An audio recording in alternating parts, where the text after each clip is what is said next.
Hello everyone, हम लोग chapter 13 information to the police and their power to investigation का section 173 से 190 तक कंप्लीट कर चुके हैं। सेक्शन 191 से स्टार्ट करेंगे आज। सेक्शन 191 सिर्फ इतना कहता है कि कोई भी कंप्लेनेंट और विटनेस को पुलिस ऑफिसर के साथ कोर्ट जाने की ज़रूरत नहीं है। कोई भी कंप्लेनेंट को या विटनेस को अननेसेसरी रेस्ट्रेन नहीं किया जाएगा, इनकन्वीनियंस नहीं दिया जाएगा और उसको अपनी अपीयरेंस के लिए सिर्फ बॉन्ड एग्जीक्यूट करने की ज़रूरत है। कोई सिक्योरिटी भी देने की ज़रूरत नहीं है। यहाँ पर बॉन्ड का मतलब है बॉन्ड विदाउट श्योरिटी। तो उसे सिर्फ एक बॉन्ड एग्जीक्यूट करने की ज़रूरत है जो उसके अपीयरेंस को सुनिश्चित करे कि वो कोर्ट में जब बुलाया जाएगा तब वो आ जाएगा। इसका प्रोविज़ो कहता है कि अगर कंप्लेनेंट और विटनेसेस जो हैं वो रिफ्यूज़ कर देते हैं कि वो बॉन्ड एग्जीक्यूट नहीं करेंगे तो उनको पुलिस कस्टडी में तो उनको मैजिस्ट्रेट की कस्टडी में भेज दिया जाएगा और वो तब तक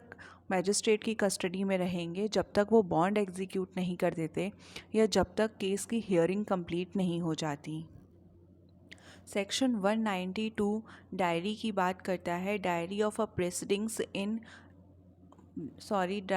प्रोसीडिंग्स इन इन्वेस्टिगेशन। इसका सबसेक्शन 1 ये कहता है कि हर पुलिस ऑफिसर जब वो इन्वेस्टिगेशन करेगा, चाहे वो कॉग्निजेबल ऑफेंस की करे या फिर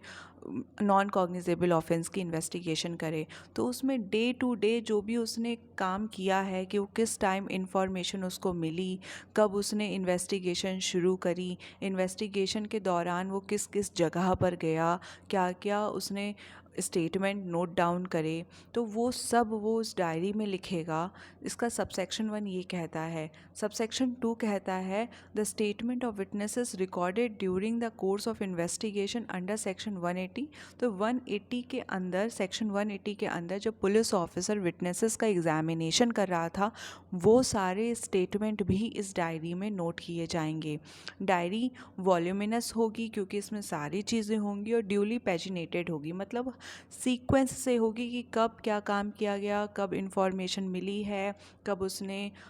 एग्जामिनेशन करा है, सब सीक्वेंस से होगा, ऑर्डर से होगा। सबसेक्शन 4 ये कहता है क्रिमिनल कोर्ट में send for the police diary of a case under the inquiry or trial in such court and may use such diary not as a evidence in a case but to aid it in such inquiry and trial। तो inquiry और trial के दौरान जो भी statement लिखे हैं diary में कि कब गया, कब आया, क्या क्या स्टेटमेंट नोट डाउन करे,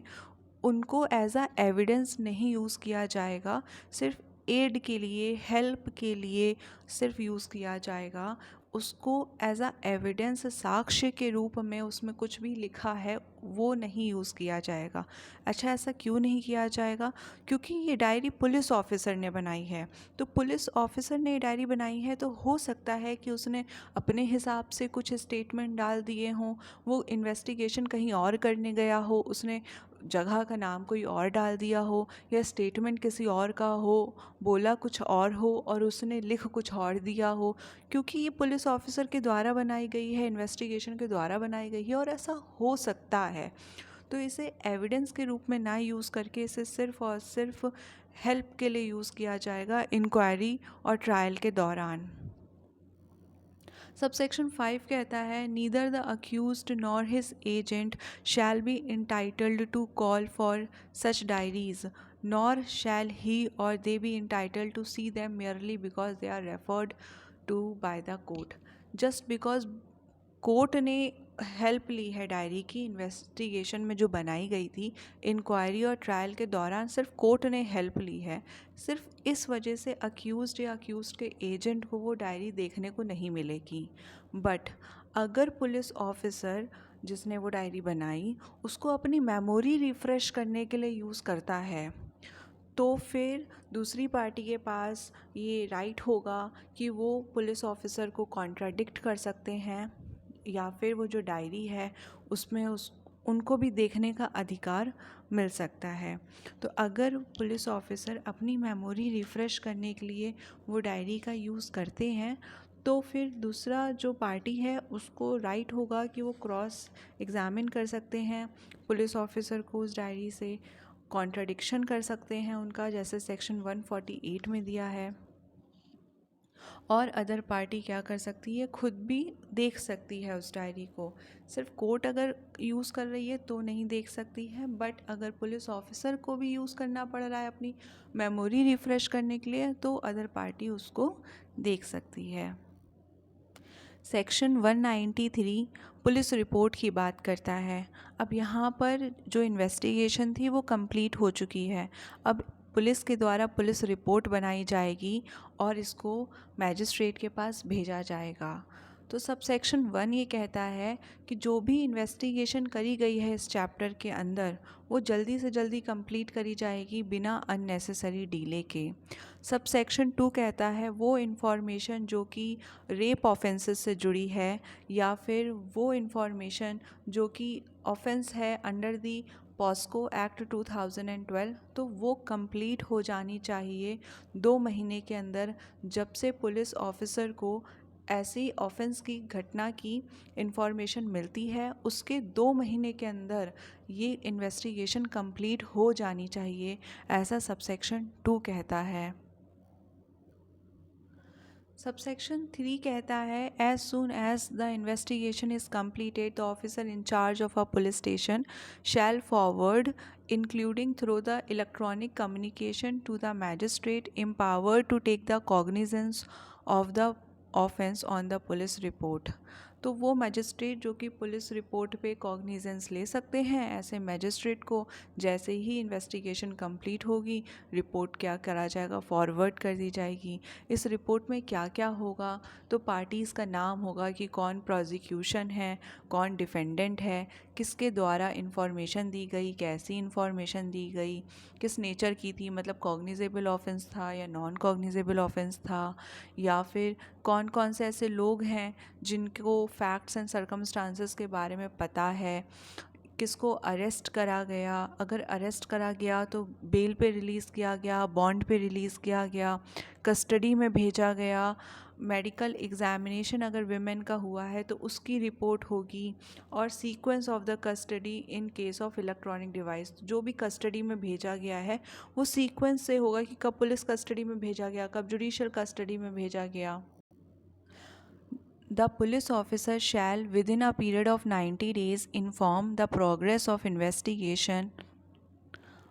by the means including through the electronic communication to the informant or the victim। तो 90 दिन के अंदर जो भी प्रोग्रेस हुई है इन्वेस्टिगेशन की, वो इन्फॉर्मेंट जिसने जानकारी दी, इन्फॉर्मेशन दी ऑफेंस के बारे में, या फिर जो भी विक्टिम है उसको बताया जाएगा।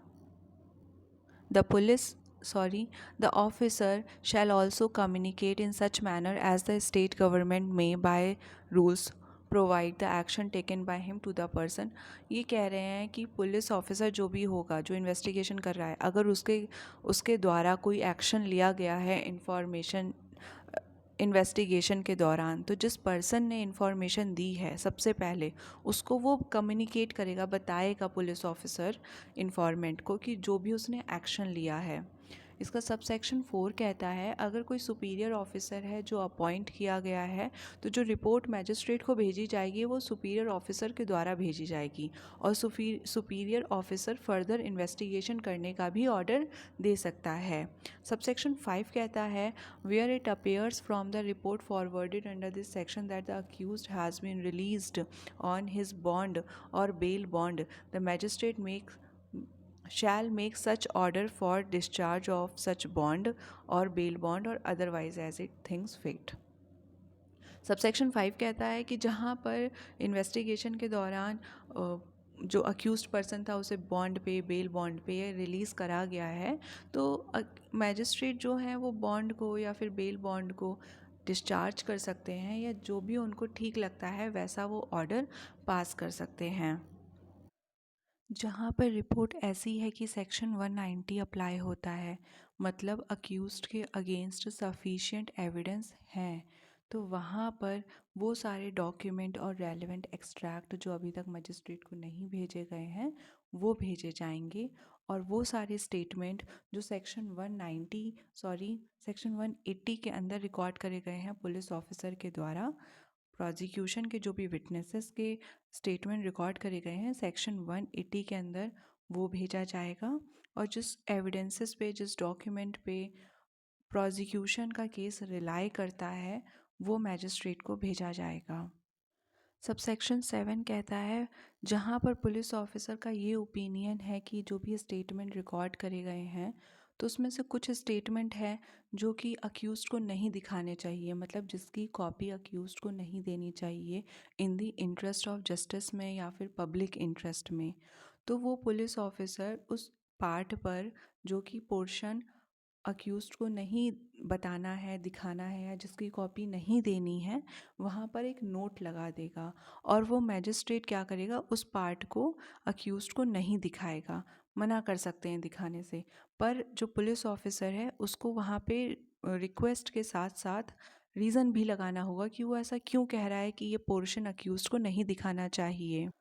सबसेक्शन 8 कहता है कि पुलिस ऑफिसर को रिक्वायर्ड है कि जो भी number of copies of police report है और अदर डॉक्यूमेंट है जो अक्यूज़्ड को भेजे जाने हैं वो भी वो मैजिस्ट्रेट को सप्लाई करेंगे, और ये जो सप्लाई ऑफ रिपोर्ट है और अदर डॉक्यूमेंट है ये इलेक्ट्रॉनिक कम्युनिकेशन के द्वारा भी किया जा सकता है और इसे भी ड्यूली सर्व्ड माना जाएगा।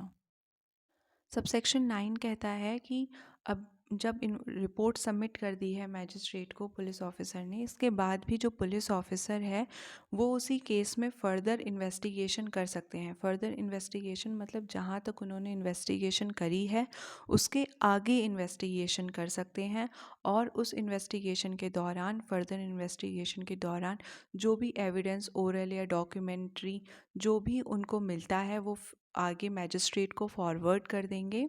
और जो भी रिपोर्ट फॉरवर्ड करी जाएगी वो सब सेक्शन 3 से लेकर के सब सेक्शन 8 तक के प्रोविज़न उस पर अप्लाई होंगे। अगर जो फर्दर इन्वेस्टिगेशन है वो ट्रायल के दौरान हो रही है, मतलब कोर्ट ने कॉग्निजेंस ले लिया है और अब ट्रायल शुरू कर दिया है और पुलिस वहाँ पर फर्दर इन्वेस्टिगेशन कर रही है,